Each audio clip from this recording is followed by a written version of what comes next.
ज्या लोकांची खोटं बोलण्याची सवय आहे, ज्या लोकांना चुकीच्या गोष्टी सहन होतात, जे लोक चुकीच्या गोष्टी करतात, त्यांच्या अवतीभोवती खूप लोक तुम्हाला दिसतील, खूप लोक दिसतील. पण जी माणसं खरी आहेत, जी माणसं सच्ची आहेत, जी माणसं नीतिमान आहेत, त्यांचं मित्रमंडळ सुद्धा थोडंच असणार की नाही. ज्याचं मित्रमंडळ जास्त आहे, जो सगळ्यांचा मित्र असतो, तो कोणाचाच मित्र नसतो. डॉक्टर साहेब, खरं आहे की नाही?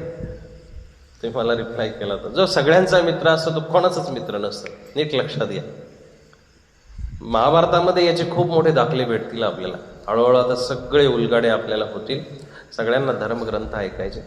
यांती देवव्रता देवान पितॄन यांती पितृव्रता. जो देवतांची भक्ती करणार तो देवतांना प्राप्त होणार. पितरावरती विश्लेषण चालू आहे आपलं. पितॄन यांती पितृव्रता. जो पितरांची भक्ती करणार तो पितरांना प्राप्त होणार. जसं स्वर्गलोक आहे, ब्रह्मलोक आहे, गौलोक आहे, तसं पितृलोक सुद्धा आहे. तुम्ही म्हणाल पित्र म्हणजे आमचेच आई बाप गेले का तिकडं? आमचेच पुराणिक जे काही पित्र असतील ते तिकडं गेले का? नाही. या पितरांच्या द्वारे तुम्ही जे काही कार्य करता, जे काही तर्पण करता, यज्ञ करता, याग करता, पित्र करता, दान पुण्य करता, ते स्वीकारण्यासाठी एक लोक बनलेला आहे, देवता बनलेला एक प्रकार. तर यांती देवव्रता देवान पितॄन यांती पितृव्रता.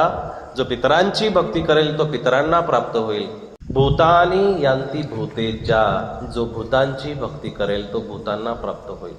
कुठल्याही धर्मशास्त्रामध्ये हिंसा सांगितलेली नाहीये, कुठल्याच धर्मशास्त्रामध्ये. आजकाल हे अर्धवट जे काही शिकलेले बाबा सुद्धा असतील, ते सुद्धा म्हणतात की अहिंसा परमो धर्म, धर्म हिंसा तथैवच. ते कुठल्या तरी बाबाने टीव्हीला तर ते सांगितलं होतं की महाभारत पर्वामध्ये आलेले, काशामध्ये आलेले, की अहिंसा परमो धर्म आणि धर्म हिंसा तथैवच.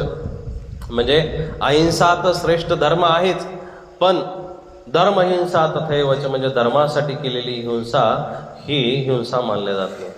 चुकीचं आहे, एकदम चुकीचं. कुठलाच धर्मशास्त्र हिंसेला प्रेरित करत नाही. कुठलंच धर्मशास्त्र. खाणारे पिणारे नीट लक्षात घ्या. मागच्या वेळेस सांगितलं तुम्हाला की कुठल्याच धर्मशास्त्रामध्ये खाण्यापिण्याची मौज दिलेली नाही. आणि त्या मौज करणाऱ्यांना कशा नरकाला जावं लागतं हे पण सांगितलेलं आहे. कुठल्याच धर्मशास्त्रामध्ये हिंसा कबूल नाहीये. हे स्वतःच्या मनाने जोडलेले काही वाक्य आहे, त्याला प्रूफ नाहीये. सांगायचं तात्पर्य काय की भूतानी यांती भूतेजा. तुम्ही जी काय देवाच्या नावावरती हिंसा करताना ती भूतांना प्राप्त होते. आजूबाजूच्या दैवतांना तुम्ही जे काही 4 पाय 2 पाय देता, ते नीट लक्षात घ्या. याच्यामध्ये कदाचित नसतील कोणी, पण तुमचे जवळचे कोणी असतील तर त्यांना सांगा ही भूतांची भक्ती कुठल्याच देवीला, कुठल्याच देवतेला, कुठल्याच शक्तीला हिंसा प्यारी नाही. हिंसा प्यारी नाही. राजस्थानमध्ये सप्तशृंगी सारखंच अशी कुठली तरी मोठी देवी आहे, तर ती महाराष्ट्रामधून गेलेली आहे. महाराष्ट्रामधून त्या समाजामध्ये गेलेली आहे. आणि त्या देवीला अक्षरशः ते महाराष्ट्राची संस्कृती असल्या कारणानं पुरणपोळीचा नैवेद्य दाखवतात. पुरणपोळीचा नैवेद्य दाखवतात आणि त्या देवीचे 90 जप्पे पूर्ण करतात. मला सांगा ही हिंसा कोणी आणली माहिती का तुम्हाला? ही ज्यांच्या जिभेला चटके लागलेले त्यांनी आणलेली. ही हिंसा कुठल्याही पुराणामध्ये लिहिलेली नाही, कुठल्याही शास्त्रामध्ये लिहिली. पण ज्यांना ते खाण्याचे चटके आहे, मग असं तर काही भेटत नाही, अशी तर काही पार्टी होणार नाही. अहो दारूचा सुद्धा देव काढला ना. ते भैरवाला ज्यांना दारू सोडायची ते भैरवाच्या जवळ जातात, ब्रँडेड बाटल्या घेतात आणि त्याच्यावरती त्या दारूने अभिषेक करतात. तुम्ही त्याला पाचताय म्हणजे पाप स्वतःच्या पदरामध्ये पाडून घेताय. कुठल्या देवाला अशा गोष्टी आवडतील मला सांगा ना. कारण जीवो जीवस्य जीवनम. एखाद्या प्राण्याला मारण्यासाठी दुसरा जीव तयार झालेला आहे. तुम्ही नाही. तुम्हाला अधिकार नाही. तुम्हाला मुंगी सुद्धा मारायचा अधिकार नाही. आणि हिंसेची बारीक जी काही गोष्ट आहे, सगळ्यात सूक्ष्म गोष्ट जर कोणी सांगितली असेल आतापर्यंत, ती म्हणजे भगवान श्री चक्रधर प्रभूंनी तुमचेनी मुंगी रांड न व्हावी. तुमच्याकडून मुंगी सुद्धा मारल्या गेली नाही पाहिजे. इतकं बारीक तत्वज्ञान, जेवढे तत्वज्ञ झाले, ईश्वर अवतार झाले, तेवढ्यांनी हे तत्वज्ञान मांडलेलं आहे. प्रत्येक युगामध्ये ती गोष्ट झाली. तुम्ही आम्ही ह्या हिंसेला प्रेरित करू नका. भूतानी यांती भूतेजा. जो भूतांची भक्ती करणार तो भूतांना प्राप्त होणार. तुम्ही जे काही हे हिंसा करता, जे कापता, इथं जवळपास जी काही होती ती भूत हिंसा आहे, ती भूतांची हिंसा. तुम्हाला कोणी अधिकार दिला ह्या गोष्टीचा? बघा, पाप कापल्याचं नाहीये. शास्त्र हे सांगतं जीव मारल्याचं पाप नाहीये. पाप याचं आहे की तुम्ही ईश्वराच्या गोष्टीमध्ये दखल केली, हस्तक्षेप केला, याचं पाप आहे. त्या जीवाला आता मारल्यानंतर तो जर 10 वर्ष 5 वर्ष आणखी जगणार होता, त्याला दुसरी व्यवस्था काय? त्यांनी कुठं बरकटायचं, त्यांनी कुठं जायचं, त्याची पुढची योनी कोणती, त्याच्या पुढच्या प्रवासाचं काय तुम्ही ठेका घेतलाय का? तुम्ही त्याची जर पुढची व्यवस्था लावलेली नाही, तुम्ही त्याचं जीवन उद्ध्वस्त करणारे कोण आहे हो? मच्छर मारायचे, काढून द्यायचे. लीळा आहे एक, ती लीळा कधी तुमच्या ऐकण्यात आली तर लक्षात येईल. आता तुम्ही म्हणाल एवढं जर बारीक सांगायला चालले तर आमच्या सोयाबीनी कशा येतील, आमचे टमाटे कसे येतील?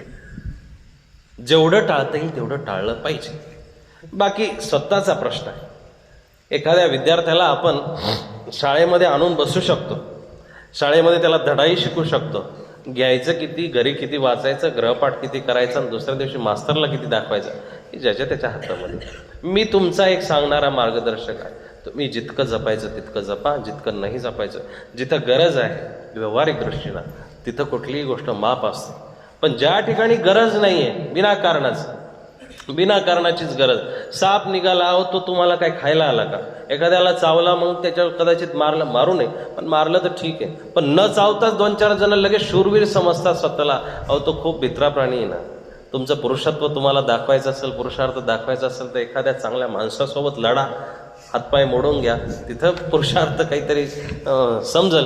पण बिचाऱ्या त्या सापाला, अहो धामिनीला लोक मारतात. बिनाकारणाची हिंसा करायची नाही. आता तुम्ही म्हणाल की ते चावतं, हे करतं, ते करतं.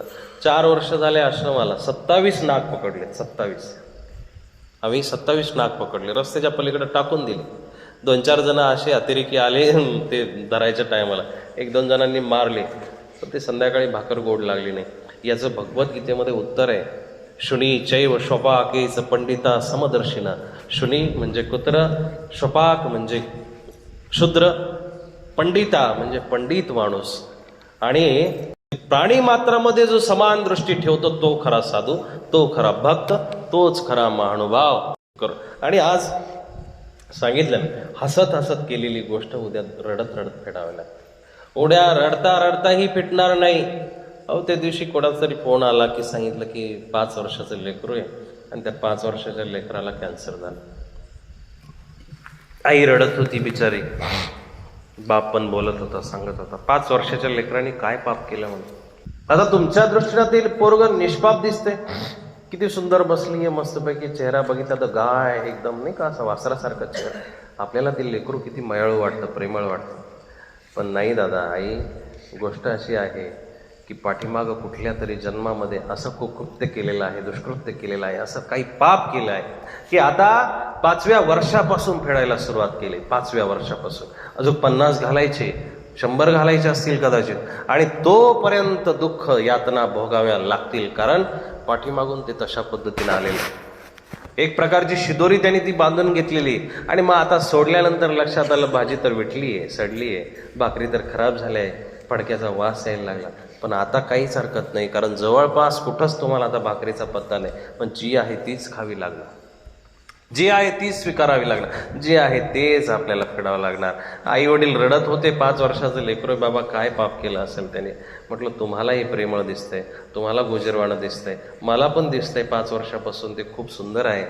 पण आई 5 वर्षाच्या पहिला जो जन्म होता, 10 वर्षाच्या पहिला जो जन्म होता, तो जन्म कुठला असेल काही सांगता येत नाही. मग भीष्माचं उदाहरण तुम्हाला सांगाल परत एकदा, पण 2 वाक्यामध्ये सांगतो की नुसता सरड्या बाणाने उचलला होता आणि तो सरड्या कुठंतरी झाडावरती, काट्याच्या झाडावरती फेकला होता. 7-8 जन्मानंतर भीष्माला ते फळ भोगावं लागलं आणि भीष्म बाणाच्या शय्येवरती पडलेले की नाही. कर्म की गत न्यारी अकल बिचारी क्या करे. कर्माची गत अशी आहे, गती अशी आहे. आणि भगवंत सुद्धा गीतेमध्ये म्हणतात की कर्मना गहनो गती, कर्माची गती गहन आहे. गहन करताना विचार करा, करताना विचार करा. भूतानी यांती, श्लोक पाठ करून घ्या. कसं आहे, माझं आयुष्य किती काही सांगता येत नाही, तुमचा कोणी दुसरा गुरु असेल त्याचंही बिचाराचं आयुष्य किती सांगता येत नाही. आम्ही जाणार, आमच्या मधले पण जाणार, तुम्ही तयार होणं गरजेचं. तुम्ही तयार झाले पाहिजे. तयार असे झाले पाहिजे की ज्या ठिकाणी एखादा जसा नांगरधरी असतो, त्या नांगरधऱ्याजवळ एखादा शिकाऊ गेला, शिकाऊ गेल्यानंतर तो बरोबर सांगतो ही मूठ आहे, ही त्या रुमण्याची मूठ आहे, ती खालची पाभर आहे, त्याच्यावरती एक पाय द्यायचा असतो, हातामध्ये रुमणा धरायचा असतो, एका हातामध्ये कासरा धरायचा असतो, खांद्यावरती बरोबर बॅलन्सनं चाबूक धरायचा असतो, तो बरोबर सावरायचा असतो, वेळच्या वेळी बैलाला मारायचा असतो. बरोबर शिकवतो की नाही? तो नांगरधरी बरोबर शिकवतो.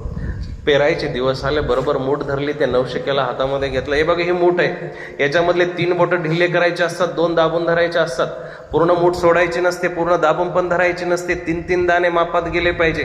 सुरुवातीला भसक भसक जातं ते, सुरुवातीला उचके बुचके पडतात, पण नंतर बरोबर 3-3, 4-4 बरोबर एक दाणा पडत जातो. शिकतो की नाही माणूस? माझं कर्तव्यच ते आहे की तुम्ही शिकले पाहिजे, तुम्ही धर्म शिका. प्रत्येक गोष्ट जसं प्रपंचामध्ये लहान लेकरू हातामध्ये पिठाचा उंडा घेता, आई मला चपाती करू दे म्हणून ते त्याच्यावरती ताटावरती लाटायला सुरुवात करतं, आणि मोठी होईपर्यंत तिची सुंदर अशी गोल चपाती होते. शिकते की नाही? धर्म का शिकत नाही आपण? धर्मही तसाच शिकला पाहिजे.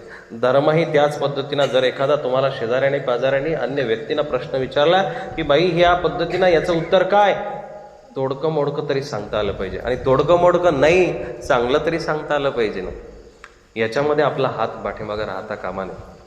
हे पण आपल्याला जमलं पाहिजे प्रवीण दादा, या गोष्टी आपल्याला जमल्या पाहिजे. उपदेश घेतल्याचं तरच साफल्य होईल, तरच धर्म आपण खऱ्या अर्थानं करतो याचा सिद्धांत आपल्या लक्षात येईल. भूतानी यांती भूते, एक श्लोकच असा आहे दादा की तास पुरणारच नाही त्याला. धर्म अंधश्रद्धेना करू नका. मला काय म्हणायचं ते तुम्ही नीट लक्षात घ्या की तुम्ही एक वेळेस मंदिरात जाऊ नका, एक वेळेस घरातल्या देवालाही दंडवत करू नका. बघा बरं का, एक वेळेस घरातल्या देवालाही दंडवत करू नका, मंदिरातही जाऊ नका.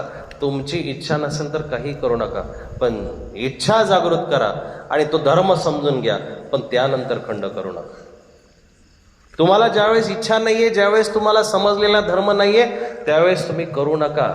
कारण ते धड शरीर नुसतं देवासमोर नेणं म्हणजे पुण्याचं काम नाहीये. तुमचं मन खऱ्या अर्थानं तिथं जाणं गरजेचं आहे. आणि मन ज्या ठिकाणी जात नसेल त्या ठिकाणी तुमचं धड काही कामाचं नाही, धड काही कामाचं नाही. शरीराला मंदिरामध्ये नेऊ नका, मनाला मंदिरामध्ये न्या. आणि ज्याला मनाला मंदिरामध्ये नेलं त्याचं मनच मंदिर होऊन जातं. नाही होतं की नाही? त्याच्या मनाला कुठलाही मळ लागत नाही. मग हेवे संपतात, दावे संपतात, मत्सर संपतो, द्वेष संपतो, निंदा संपते, सगळं काही संपून जातं. भूतानी यांती भूतेज्या, किती वेळा उच्चारण केलं? आता पाठ झालं का? काय म्हटलं मी? यांती देवव्रता देवान, पितॄन यांती पितृव्रता, भूतानी यांती भूतेजा, यांती मध्याजनोपी माम. जो देवतांची भक्ती करणार तो देवतांना प्राप्त होणार, जो पितरांची भक्ती करणार तो पितरांना प्राप्त होणार, आणि जो भूतांची भक्ती करणार तो भूतांना प्राप्त होणार, आणि राहिलेले जो माझी भक्ती करणार तो मला प्राप्त होणार. बघा, आपल्याला हे 4 रस्ते सांगितले. या 4 रस्त्यापैकी तुम्हाला ज्या रस्त्याने जायचं त्या रस्त्याने तुम्ही जाऊ शकता. पण सगळ्यात भारी आणि सगळ्यात मोठा जो रस्ता आहे तो रस्ता भगवंताच्या चरणाचा आहे. त्याच्या चरणाजवळ जो जातो त्याला मामुपेत्यतो कोणते पुनर्जन्म न विद्यते, त्याला पुन्हा जन्म नाही.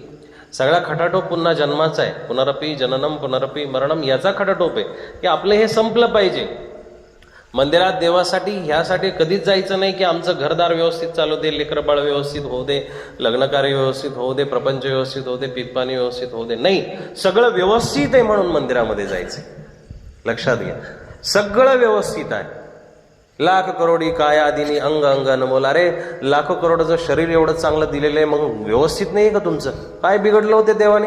एखाद्या आंधळ्याकडे बघा आणि तुमचे 2 डोळे बघा, एखाद्याकडे बहिऱ्याकडे बघा आणि तुमचे 2 कान बघा, एखाद्या पांगळ्याचे पाय बघा आणि मग तुमचे पाय बघा.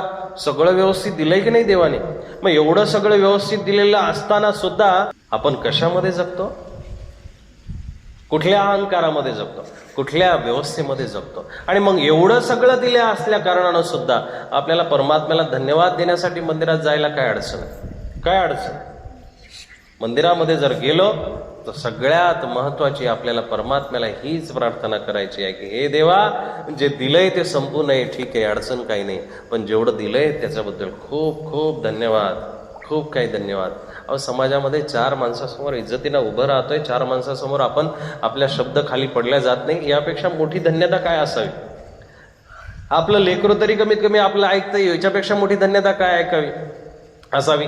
आपली पत्नी तरी कमीत कमी आपलं ऐकती, याच्यापेक्षा मोठी धन्यता काय असावी? ऐकत नाही तो भाग निराळा आहे, पण ऐकतीये कमीत कमी आपण तिला तरीही सांगायचा प्रयत्न करतोच ना, ए अरे 2 मिनिटं ऐकून तर घे, माझं ऐकून तर. तो बिचारा कासावीस म्हणून सांगत असतो, पण तुम्ही न ऐकायचं हे व्रत घेतलेलं असल्या कारणानं पतिव्रता आहात तुम्ही, ऐकलं पाहिजे. काय असतं, भांडणं कुठं होतात माहिती का आयांना? भांडणं तिथं होतात की जिथं आपले विचार आपण थोपवण्याचा प्रयत्न करतो, तिथं भांडणं होतात. पण भांडणं जर करायचे नसेल तर एक मंत्र सांगतो, फक्त मला असं वाटतं हे वाक्य वापरा, की तुम्ही तिकडं जाऊ नका असं मला वाटतं, पण तुम्ही तिकडं गेले नाही पाहिजे. आपल्याशी ते बरोबर नाही बरं का वागती, आपण त्यांच्याशी भांडलो ना, आपण त्यांच्याशी ते आपल्याविषयी असं बोलत होते, तुम्ही तिकडं जाऊच नका, हे बोलल्यानंतर भांडणं सुरू होतं. तुम्ही ती गोष्ट करूच नका, हे बोलल्यानंतर भांडणं होतं. मला असं वाटतं तुम्ही असं वागू नये, तुम्ही जर बोलत असाल, चुकीचं बोलत असाल तर असं बोलू नका असं मला वाटतं. तुमचा जो स्वर आहे ना, तो ज्यावेळेस खालच्या पट्टीत असेल, तो बिचारा कशाला ओरडत ओरडत जीव ताणवतील? येणारच नाही, कधीच येणार नाही. हे सूत्र आहे, सुखी संसाराचं सूत्र आहे. हे तुमच्या लक्षात आलं तर तुम्ही संसारिकही चांगले व्हाल आणि पारमार्थिकही चांगले व्हाल.